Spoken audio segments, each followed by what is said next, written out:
Locked up. We're on our way.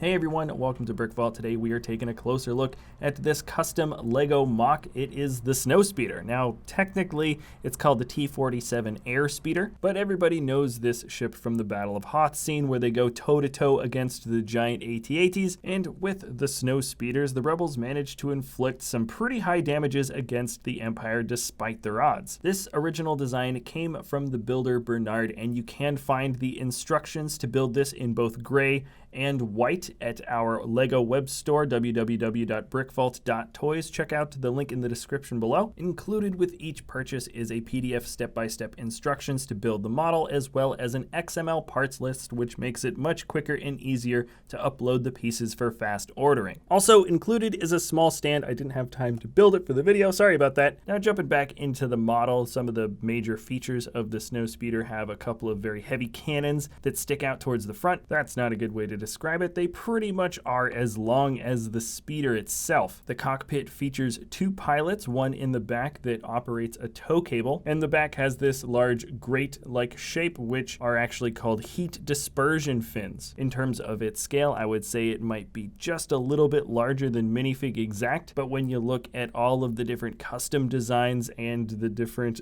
sets that come out for the Snowspeeder that came from Lego Direct, you can see that just about everybody that takes a serious crack at designing this ship ends up building these speeders pretty much all at the exact same size. It's just sort of a natural way the parts work together. They just look good at this size, and you can see our custom mock builds next to some of the Lego sets. You can see pretty quickly the proportional difference and just the accuracy of the angles and lines that match up towards the nose in the front, the fins in the back, and the slope of the wings. Now there's a few functional details that are applied to this model that I think are really, really fun, but there's something in this build that I think is special. I'm not sure if it exists on any other version of the Snowspeeder. I'll have to confirm that, but I'm pretty sure this is the only model where this is an actual function, and that is the fact that we've got an operational tow cable. And while many models do have the ability for the stringed tow cable to come out the back, Bernard did a really fun thing where the cable can wrap around on the inside so you don't have to see the string wound up on the rear, and there's a fun little gear that is tucked into the bottom where you can wind it up. So as far as I know, this is the only Snowspeeder that has a function that works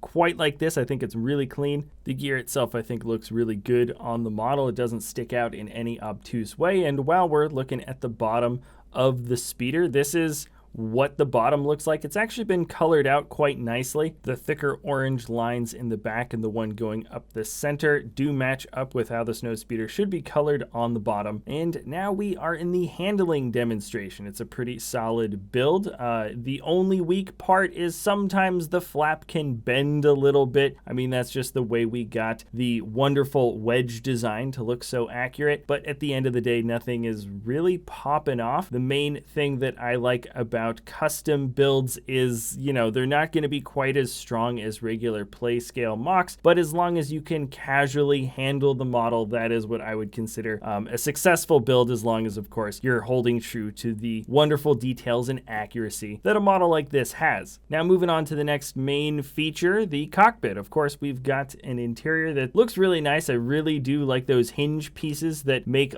the wall sort of along the sides of the cockpit, just on the inside. There's a lot of space for the pilots. Remember, this is just over minifig scale, so we have plenty of room for the minifigs on the interior, including joysticks and those 1x2 cheese wedge pieces with some detailing. Actually, the README file has gives you sort of the choice on what type of panel detailing you would want to flesh out to the inside of the build. And then, of course, our two pilots can fit inside relatively easily. They have a lot of space. It looks like they match up pretty well with all the controls that are set out in front of them, which I like a lot. not. Sometimes the interior control pieces are just sort of there for show and they won't match up with the minifigs at all. And that's pretty much it for the interior. On the shoulders of the speeder, you can see the flaps that open and close. Pretty simple bending function there. And then just for the fun of it, here is the speeder next to a few of the Rebel ships, just for a general scale. The Snowspeeder is pretty much the smallest ship that's used in combat within any of the movies. I'm pretty sure, don't quote me on that exactly. And then, of course, the Snowspeeder is pretty swooshable. Here it is next to our walkers, so it does scale pretty darn well, I would say.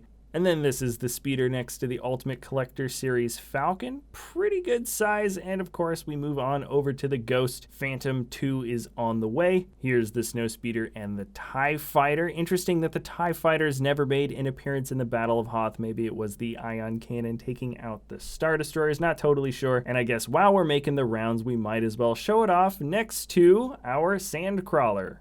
Alright, that is it for the general size comparison. Remember, you can get the Snowspeeder in both gray and white. Gray is more accurate, but people really like the Snowspeeder in white. Even the Ultimate Collector Series speeder came in white very recently. And not quite yet, but very soon. I just got this update from Bernard, and it looks like he's working on a desert speeder. So if you want to get it in the desert colors, that's coming pretty darn soon. And with that, the instructions, remember, are available at our web store, www.brickvault.toys. It does help support the channel as well as the amazing designers that go into making these awesome MOCs. And alright, if you've stuck around this long in the video, please leave a comment. Tell me what you think about the Snowspeeder. Also, what designs do you want to see us do in the future? And I think I've run out of things to say. I'm just going to keep talking until my voice fades away behind the door.